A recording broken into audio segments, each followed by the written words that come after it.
Chapter 16, ABC. The next morning I poked my head through the tent flap. Crystal clear, 28 degrees, no wind. By far the best weather we've had since getting to base camp. And I could not have been more disappointed. I had a sore throat and it felt like the muscles and joints inside my skin had been replaced with broken glass. Sanjay was sitting outside waiting for me, dressed in my former clothes, including my so-called junk boots. And there was an added touch.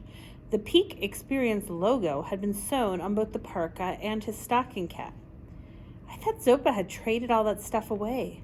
Why was Zunjo wearing my clothes? "You do not look well," he said. "I do not feel well," I croaked back at him. "What's with the clothes?" "They didn't fit you," he answered. "Zopa gave them to me." I was too out of it to pursue it any further. I reached back into my tent for my water bottle and found it was frozen solid. I was so tired the night before I'd forgotten to put it in the sleeping bag with me to keep it from freezing. I'd spent hours packing and repacking my gear for the trip to ABC. Sanjo pulled his water bottle out of his pack. I took a deep swig and handed it back to him, wondering why he had a backpack. "Are you going to ABC with us?" "Yes," he answered. "And I would like to leave before the herders. I don't like stepping in yak dung." "Me neither," I said, although I had never seen yak dung. The porters kept yaks corralled at the far end of the camp. I hadn't been over there yet, but you could sure smell the shaggy bovines when the wind blew in that direction. I wondered why Zopa hadn't mentioned Sanjo going up to ABC with us the night before. But I was too tired, hungry, and worried about the climb to ask Sanjo about it right then. Guess we better try and wake up Holly. She and Zopa have already left. I looked at my watch in a panic, but it was only 9 o'clock. When did they leave? 2 hours ago. Why didn't Zopa wake me up? I asked, although I was glad for the extra sleep. Miss Holly is a slow climber. We will overtake them. I grabbed my gear and checked it one last time. Then we went over to the mess tent to get something to eat. The only person inside was the cook. I was disappointed Josh wasn't there to see me off. But considering what he had been through the past few days, I couldn't blame him for sleeping in. Halfway through my breakfast, JR, Will, and Jack dragged in, blurry-eyed and irritable. But after half an hour of coffee and carbs, they began to perk up.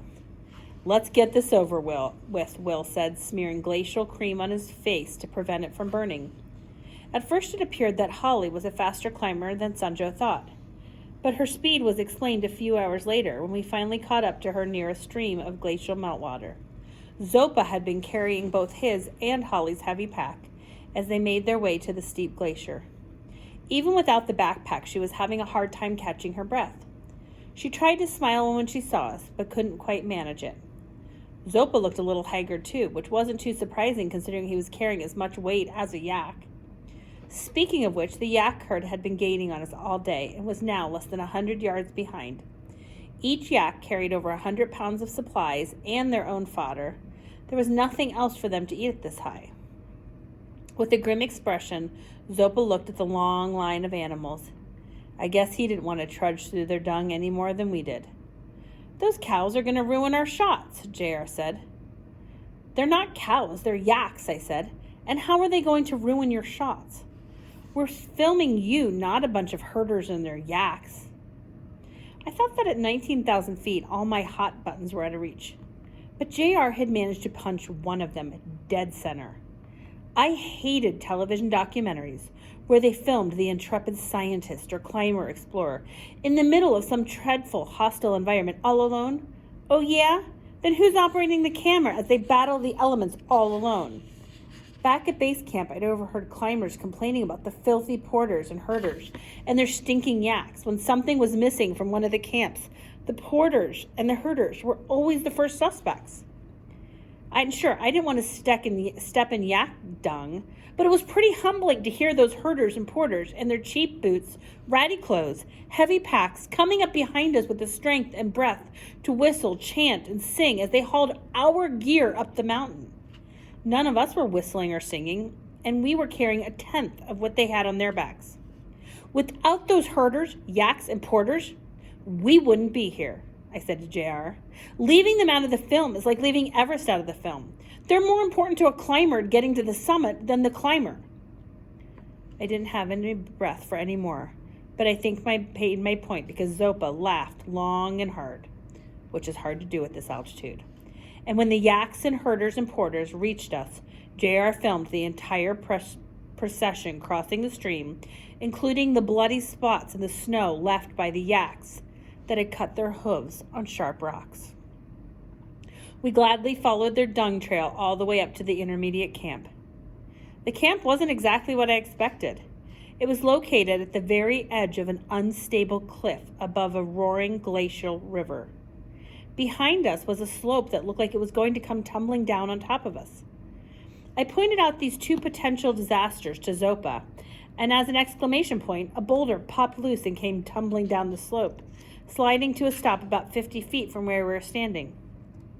"It's level," Zopa said, as if a comfortable sleep were all that mattered before we were crushed to death. I looked at the others. None of them seemed bothered, but that might have been because they were exhausted and they could barely move. I knew exactly how they felt.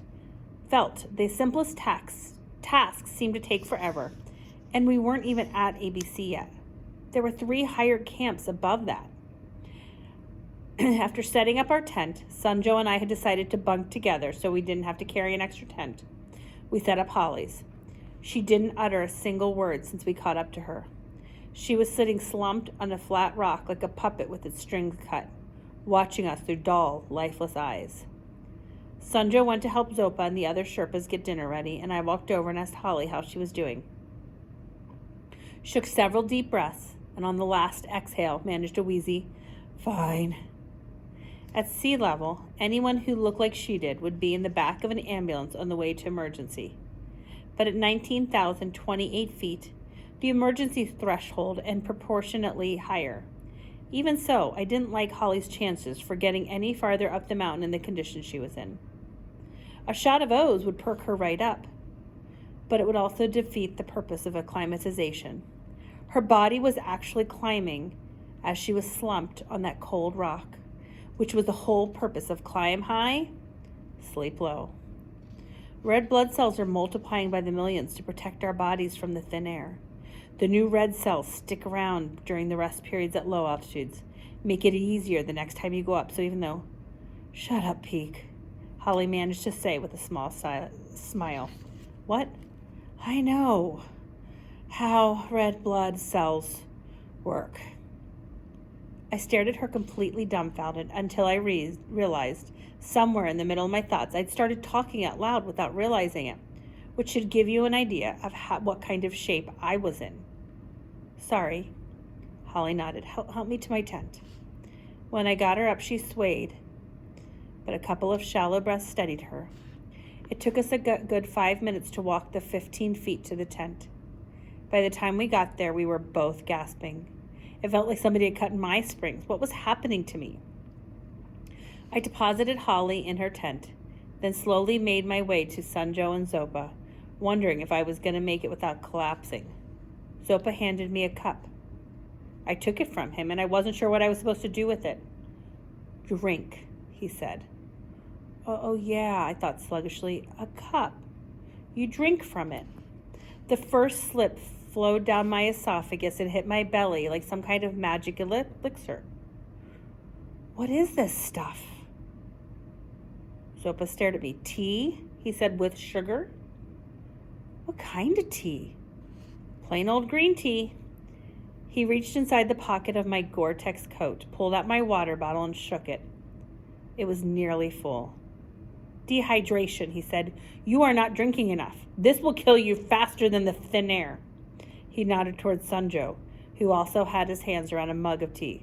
Sunjo was guilty too. I hadn't felt thirsty all day, but I knew Zopa was right. If you waited to drink until you were thirsty at this altitude, it might be too late. "Holly," I said with alarm, thinking she was suffering from dehydration too. Zopa shook his head. Holly has had plenty of fluids, I made certain. "She is not doing well," I said. "I have seen worse," Zopa said, "and some of those made it to the summit. You can never tell who the mountain will allow and who it will not." I had a miserable night. I went a little overboard in my hydration and had to get up 3 times to pee. Then it seemed that every time I started to doze off, a boulder from the slope let loose, causing me to sit up in terror as I waited for it to crush us. But the worst problem was my throat. By morning, it felt like I had a hard-boiled goose egg lodged in it. With all my tossing and turning and peeing, I didn't imagine that Sunjo got much sleep, but he didn't complain. On a bright note, the morning was as mild as the previous morning, and Holly was much improved. She managed to walk to the mess tent to have breakfast to us. The night before, Zopa had served her dinner in her tent. The herders and yaks left an hour before we did. They would go straight up to ABC without stopping at Camp 2, which should give you some idea of the kind of shape they were in compared to us. J.R. came up as I was packing the tent and said he wanted to do an interview with me before we headed up. Sunjo and Zopa were packing up Holly's gear. I had already done several of these interviews down at base camp, and I dreaded any more. I discovered that a camera in my face and a microphone boom dangling above my head actually turned me into a babbling idiot. Just be yourself. Just act natural. Right. Then he would give me little prompts like, what does it feel like to be on the world's greatest mountain with your dad? Or, how does being in Everest compare to climbing skyscrapers? I would try to answer the question with straightforward, honest, and end up spewing forth the most incredible, lame answers imaginable. I stopped packing and joined the crew, trying not to look too glum. They had positioned the camera in front of the rotting slope, and I was up all night listening to the slope belch boulders, which made me squat, pulling the hood off my head so they could see my face and wipe off all my glacier cream, which I had just carefully applied. Man, wouldn't it be great if one of those big boulders let loose while we were doing this? Jack said. He was a sound guy and was always hoping that something horrible would happen when the film was rolling. Okay, J.R. said. We're going to keep it real simple today. I want you to repeat what you said yesterday about the yaks and the porters. It was really poignant, and you were absolutely right. I don't know if they'll use it in the final version, but they sure ought to. I was thrilled. In fact, during my sleepless night, I thought about what I'd said and wished they had the cameras rolling. J.R. gave the cue. 1, 2, 3, 2, 1, tape rolling. I opened my mouth and nothing came out. We're rolling. The camera batteries didn't last very long in cold weather. I tried. Anytime, Peak. A boulder's coming loose, Jack said excitedly. Come on, Peak. I pointed to my mouth and shook my head. My voice was gone. J.R. swore. That boulder's ready to pop. I think it's going to miss it, but we'll definitely be in the frame. Zopa, can you come over here for a little stand-up? Zopa shook his head and pointed to Sunjo. Let Sunjo do it. Get out of the frame, Peak, J.R. shouted. I moved, and Sunjo quickly stepped into my place. We're still rolling. Talk to me your feelings about toward the mountains, Sunjo. Maybe something about your father. On 3, 2, 1. My father came to Sagarmatha when he was my age. Sunjo had this cool accent. He started as a porter and worked his way up to becoming a Sherpa and assistant Sirdar. He told me that he climbed mountains so I would not have to, but I think there was more to it than this. The boulder Jack hoped would fall, along with a ton of other debris, fell. Sunjo did not flinch or even glance behind him at the mini avalanche. He just kept talking, and J.R. kept filming. My father was a stranger to me, but here on the mountain I'm getting to know him through the conversations of the Sherpas and climbers and porters. I came here to see the mountain, but what I'm discovering is my father. Beautiful, J.R. said. It was beautiful, and I hate to admit it, but I was a little jealous of Sunjo's smooth performance. Unlike me, he was totally comfortable in front of the video camera. J.R. had never praised me after taping. Of course, I was lousy as it, but still. Jack and Will were patting Sunjo on the back, telling him what a natural he was. I walked to our tent and finished packing. I don't think they'd even realized I'd left. At mid-morning, the weather turned, with clouds gray coming from the west and bitter cold winds blowing down the mountain. We had to stop and put on more layers of clothes. I covered my face with a silk baklava and wool scarf. My throat was no better, but I trudged on one step at a time, stopping every half hour, unwinding my shroud to drink and gagging on every sip. Zopa walked behind us, still carrying Holly's load, and gently coaxing her up the slope, as if he were her personal Sherpa or something. I didn't know if she had hired him or promised to give him money to the Tibetan monks or if it was just something else, but without him she would have been going downhill instead of up. It took us 8 hours, half a mile an hour, to get to Camp 2. There were so many climbers that we barely had room to pitch our tents. Some of the climbers were coming down from Camp 4, above ABC, and some were on their way up to ABC. and some were using the site as their base camp, which was hard to imagine because they could barely breathe. The film crew had to set up their tents on the far side of the camp from us. The camp was at the junction of two glaciers, East Rongbuk and Briefing. You couldn't see the Everest summit from the camp, but there were spectacular views of the three other Himalayan peaks, Changzi, Changzheng, and Lingsan. There wasn't enough room to set up a mess tent, so were on our own for dinner. I got the stove going while Sanjo walked down to a glacier pond to get water. By the time he got back, it had started snowing. We put the water on the stove and waited for it to boil, which was taking longer and longer the higher we climbed. I wasn't hungry, and I don't think Sanjo was either, but we knew we had to eat. Sanjo asked how I was doing. I tried to answer, but all that came out was a hissing croak. It didn't bother me that I couldn't talk. What worried me more was that the sore throat might be the beginning of something worse. There was a nasty virus going around base camp that everyone was in an uproar. If you catch something bad enough on your climb, it's over. As a result, the teams had circled by wagons by staying in their own camps and suspiciously eyeing the approach of other climbers that could have plague carriers. Typically, one of the porters was accused of bringing the virus to camp, as if the climbers were incapable of carrying a virus to Everest. As we waited for the water to boil, we watched Zopa set up Holly's tent, which she crawled into as soon as it was up. He then put up his own tent and started making their dinner. I was talking to some of the other climbers, Sanjo said. He told me tomorrow will be a big test. He's been up to ABC and has spent one night at Camp 4. He said if we can make it that far, we should be able to make it to the summit. I should have been paying more attention to what Sanjo was saying, but at that moment, I was having a minor crisis that had nothing to do with my sore throat. What was causing the meltdown was the fact that it had been a relatively easy week, but I was a complete wreck. You can never tell who the mountain will allow and who it will not. Zopa's words had been echoing in my brain all day, and I was betting that Peak Marcella was on the not crowd, right beside George with the clogged heart and Francis in the gamma bag. Dr. Wu had been wrong about my conditioning, or else I had screwed myself up getting dehydrated. But if that was the case, why wasn't Sanjo suffering? I looked over at him, and he was stirring the pot, chattering away like were camping on a beach. The next morning, Zopa dragged us out of our tent before dawn. There was a foot of new snow on the ground, but it had stopped falling. Hard climb today, he said. We need to get up fast or there won't be a place to pitch tents. How's your throat? I shook my head. My voice was still gone, but it didn't feel any worse than it had the night before, which I considered a victory. Outside camp, we started the trough, a depression that sits between two rows of jagged ice pinnacles that look like giant canine teeth. The main path was well worth and clearly marked by the yaks. Zopa warned us to stay on the path. If you wander off even to take a pee, you could be lost forever in the ice maze. I promise this is the last time I'm going to talk about high-altitude bodily functions. Answering a call of nature on the mountain is a huge ordeal. Because of the altitude, you can't do anything fast, and you have to take off layer after layer of clothing.